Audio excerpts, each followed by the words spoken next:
মায়া জলে আমরা আটকে আছি, ফলে মৃত্যুর কথা আমরা ভুলে গিয়েছি। পাগলের মতো ছুটছি, আরো টাকা লাগবে, আরো খ্যাতি লাগবে, আরো যশ লাগবে, আরো দাপট লাগবে। আমার এত টাকা দিয়ে কি হবে? এত সম্পদ দিয়ে কি হবে? এত ব্যস্ততা দিয়ে কি হবে তোমার? স্টপ, থামুন, অনেক হয়েছে। আন্না, থামুন, take a rest, take a breath, and think about death. Think that you have to go back to your Lord.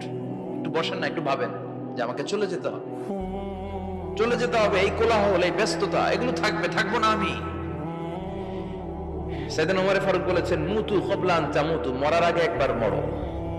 হাসিবু ক্বাবলা আন তুহাসাবু আলাইকুম, তোমার হিসাব নেওয়ার আগে তুমি একবার নিজের হিসাবটা করো না। কাগজ বের করে একটু লিখো না, কি কি ভালো কাজ করছিলা, যেগুলো দিয়ে নাজাতের ওসিলা হতে পারে। 1 2 3, আর কি কি আকাম কুকাম করছো দেখো না, লিখে দেখো তোমার অবস্থাটা কি।